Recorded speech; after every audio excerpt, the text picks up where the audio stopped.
Thanks for joining me for this presentation. This is Gospel Message on the Fly.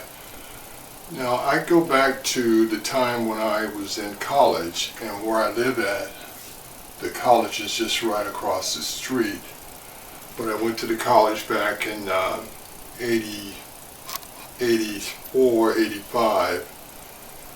Anyway, I did a book in my course that I was taking Writing 101, and I did a book report. I talk about in this message first of all, I did a book report on UFO. It was a UFO, and I think the title was if I remember correctly, the title of the book was Fire in the Sky.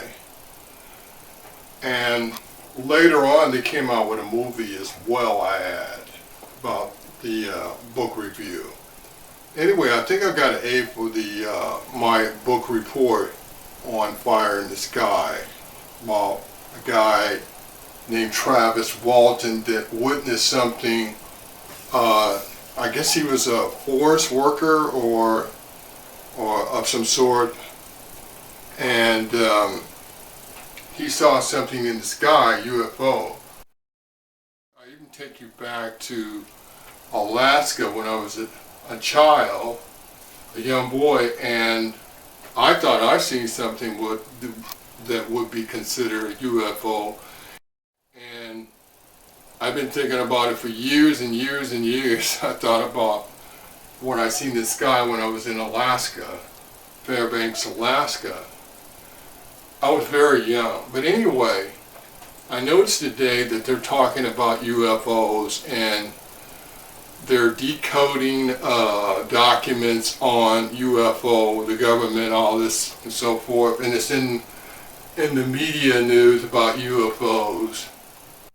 But today, you have people paying attention to that UFO stories than the message of God in some cases, especially with dealing with what we're dealing with in these times, where the presence of evilness has caused a lot of chaos and deception, I should say, deception going on, and how evilness has been in places causing a lot of problems in the land.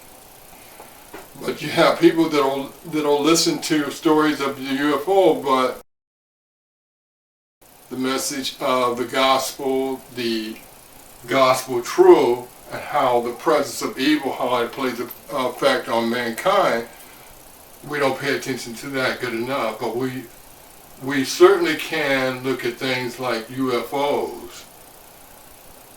So I wonder what the mindset is in a lot of us today as we head into the future, what we think about the message of God, the presence of evil, because as Bible prophecy says, evil will take over, but at the same time, righteousness will prevail, especially if someone has done wrong and all the evilness has been done to people that was wrong, especially people of importance that has something to do with monitoring the operations of helping the public and things that happen to people. Righteousness will prevail, even though evilness will be part of what we see in the future ahead. But anyway, as we look at UFO stories, and I still don't know what to think about UFO stories. The great story is to listen to the gospel truth. That's my message in bringing all of this up in this Gospel on the Fly message. I'm Brother Ronnie, and thanks for joining me today.